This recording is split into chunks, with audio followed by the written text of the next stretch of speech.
Good morning. Welcome. I'm Karen Eiton, and I am a coach, and I help people who want to make more income in their sewing shop, right? So today we're going to be talking about your sewing room. We'll be talking about different ideas and tips to help you improve your efficiency in your sewing shop. So I know a lot of you may already have a sewing shop, and you already may be in business, and you may want to improve your efficiency, your organization, your productivity. So that's what I help people with. I've been in business a long time, and I know what works and I know what doesn't work. And so today we're going to be talking about things that can help you, right? Ideas and tips that can help you to be more efficient. So bear with me today. I still am suffering a little bit from my cold, and hopefully we can get through this video, okay? So let's go ahead and just get started. It's kind of going to be maybe a little bit of a longer one. And I have a lot I want to cover with you. I want to share with you. I want to teach you as much as I can about how you can run an efficient sewing shop. You can make the income that you desire, that you deserve. Some of you may be working, in your sewing shop just part-time, and you work a full-time job, and you're looking for ways to really break free from that 9 to 5, right? Well, if you are, you have to really start getting your numbers up there, right? You have to start taking in as much as you can and start getting your weekly numbers up there. So when I was in business and I just started, I can remember someone asking me or saying to me, why do you try to fit so much in a week? Why do you try to jam pack the week and put so much in each day that it's, we really have to bust butt to get it done, right? Well, when you do that, you have a bigger paycheck, right? So when you do that, you have more income coming in. And when you do that, you're able to support yourself and pay your bills. If you don't do that and you're not taking your sewing shop seriously, and you are just doing things little by little and not, I want to say it so bad, not, hauling ass, you are not going to be able to keep up. You're not going to be able to support yourself. You're not going to be able to make the income you desire if you're just dragging yourself through it, right? So you want to make sure that you do put enough in your weekly plan, your weekly workload, that you are making enough income, okay? So, and then there's other things that you could be doing too. If you're not getting that much in your door, there's other ways to still make income using those sewing machines, right? So we'll talk to that when you book a call with me, so you can keep flowing, keep making that cash flow. So we're going to go ahead and get started. So number one is proper storage space. So you want to make sure that your room is looking organized and sharp, right? You want to make sure that you're using baskets and shelves and pegboards and hooks and different organizing systems to, doll up your room and also keep everything organized in its own location. Because you, as the owner, you should be able to know exactly where your button thread is. You should know exactly where your needles are. You should know exactly where your screwdriver is when you need to change a needle or change your foot on your machine, right? You should know exactly where your sewing thread is. You should know exactly where your scrap fabric is. You should know exactly where to go for some of these things that you're going to be needing on an ongoing basis, right? So this is where you get familiar with your shop and you really organize your stuff well. If you're working out of a small shop, I suggest using shelves and put more of your extra fabric up above. Use the shelves to organize your thread. Use the shelves up above your room and not lower shelves, right? If you're working from a small space, you need to be able to move around and save as much of that floor space as you can. It's valuable to you. So then number two is proper lighting. There was many times where I was working in like hired in different sewing shops. Like my business was hired in different dry cleaners in different places where we used their lighting in their room, right? And we didn't always have the proper lighting. That's how I ruined my eyes, right? So you want to make sure that you have proper lighting. It's very important to you, and good lighting helps you to do a better, efficient job. It helps you to really see those small stitches. It helps you to know exactly what you're doing. And if you don't have a light on your machines, I suggest get a light for each one of your machines that are set up. I suggest getting some other overhead light that can help you. It's really important and valuable to you if you have proper lighting. It can improve your performance, right? And when we perform, we want to make sure that we're doing the best job that we can, because every garment that goes out of our shop has our signature on it. And people will remember and people will recall the job you did for them, okay?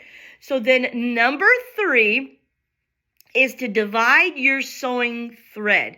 So a lot of times when I see other people's sewing shops, they have their thread just all kind of grouped together, all thrown together. It may be on organized spindles and things like that, but they're over there searching for button thread. They're over there searching for serging thread, and they're over there searching for machine thread, right? So you want to make sure that you divide your thread up. I'm going to give you some tips on that.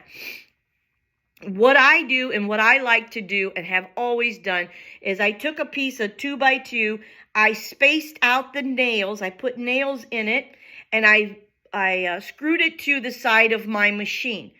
And now I was able to put all of my sewing thread colors on there, and I have it right close to my machine where I can just grab the color I need off of there.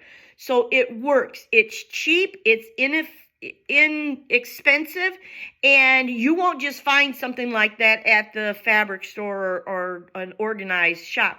I went and drew out the circles of the thread all along there, and then I knew exactly how far apart I needed to have the needle, the nails, and then I was able to put all of my sewing thread, my button thread on there, and it just works, because when I'm sitting at my machine and I'm finishing up a set of sleeves and I need to put the buttons on them, I can just grab the color from right where I'm sitting. I can grab the color and I don't have to go running for my button thread, right? It works great. So you can do that for your thread and for your button thread, and you can also do that for your bobbins. So I did smaller piece of wood for my bobbins on my older machine, my older Singer, and I put little white nails all along there, and I can get 2 bobbins on each nail all the way along there. And it probably holds, I'd say, 30 some bobbins, and that really helps me. I don't have to go running for bobbins because I have enough right there, right? So it works. So you just divide your thread up. So divide up your button thread, divide up your sewing machine thread. You don't want to be digging through your serging thread looking for your sewing thread. So divide up your sewing thread, divide your serging thread, put that in a separate location, and also your hand silk thread, have that all grouped together in a certain location. What I do is my hand sewing thread comes in a cardboard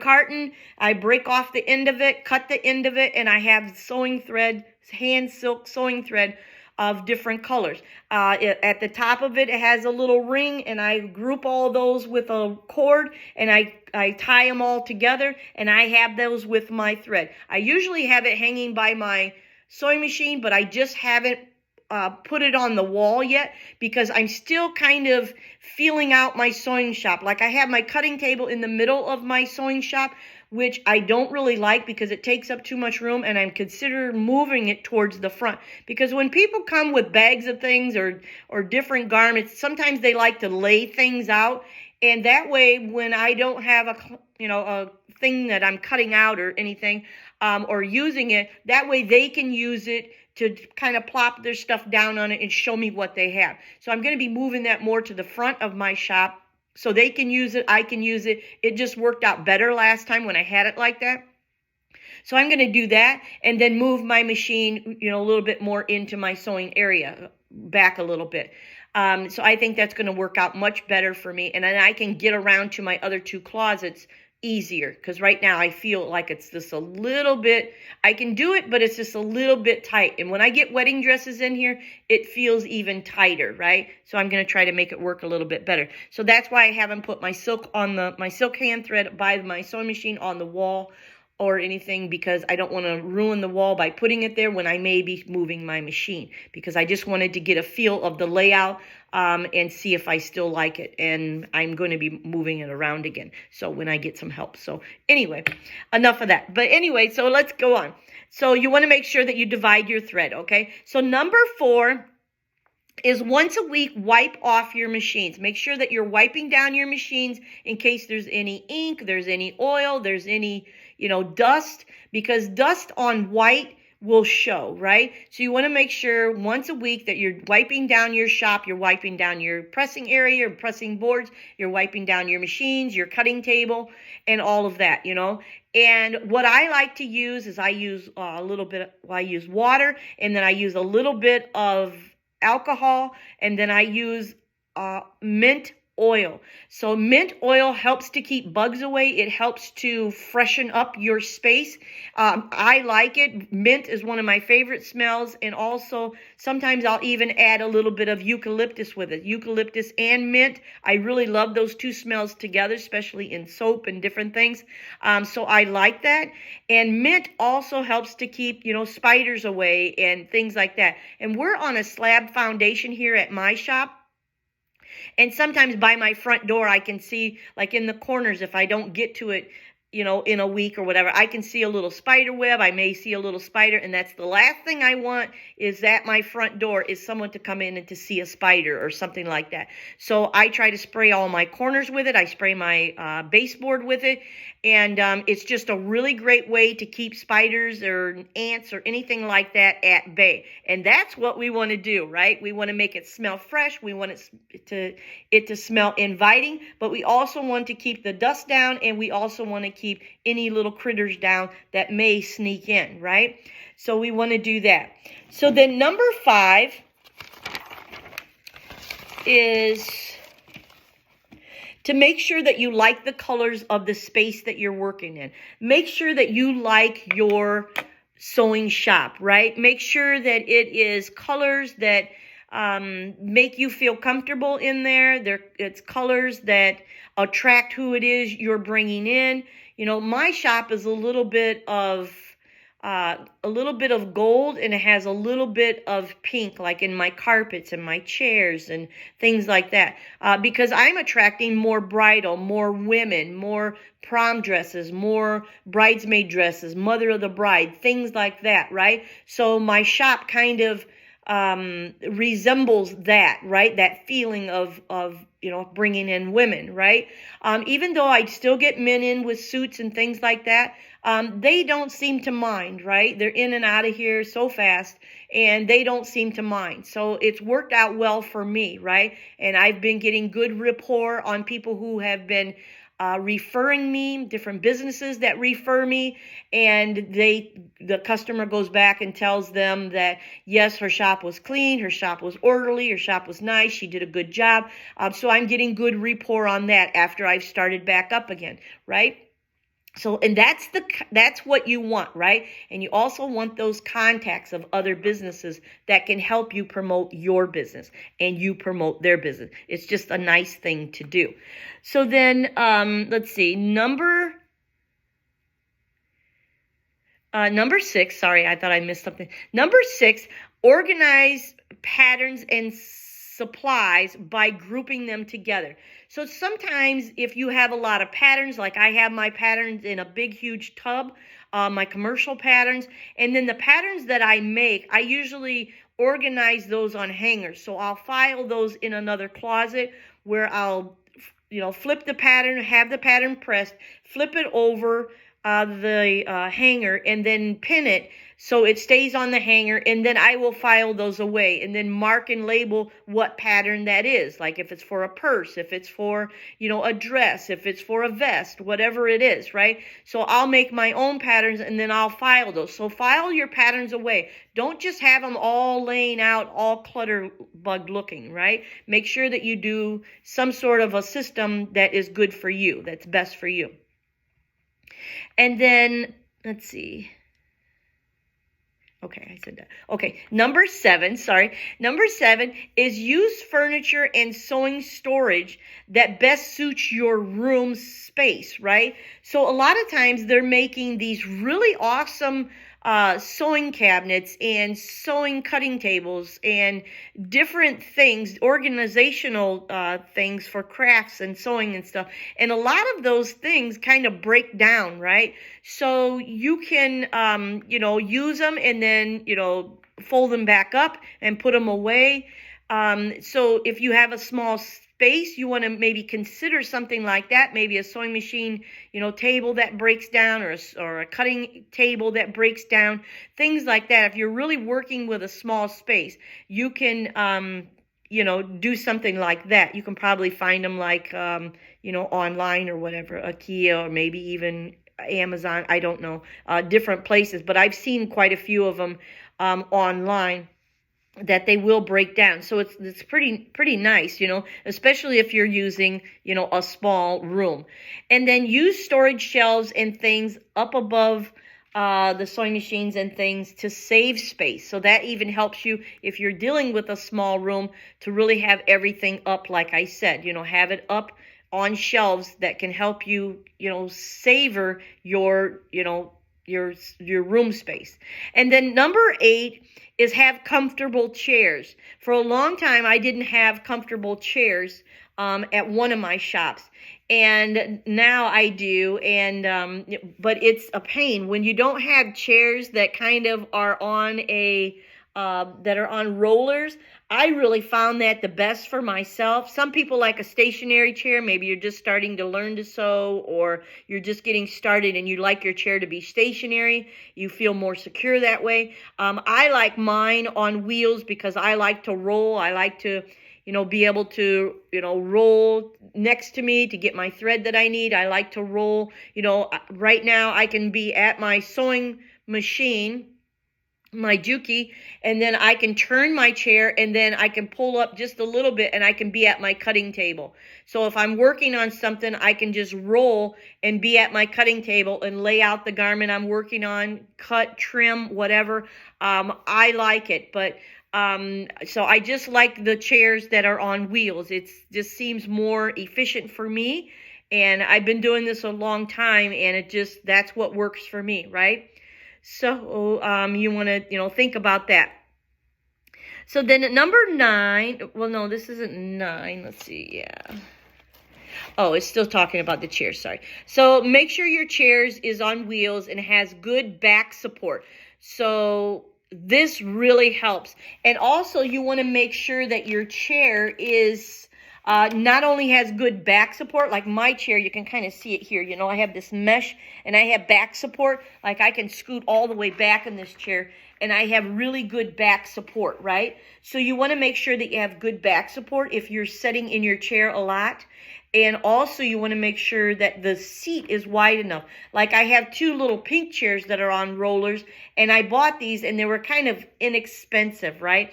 And I bought them just to have extra chairs at my other machines that I hardly use, just to have other chairs. But the seat of them is very narrow. It's very little, the seat, I mean, I fit on there just fine, but sometimes it's like you need a little more support. And I like this chair because it has arm support also, so you can kind of rest your arms on it.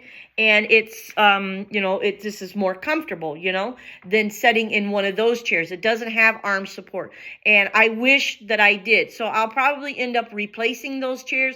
I can take those chairs and put them up in my art room with my drafting table. They'll be perfect for there because my art room is very small.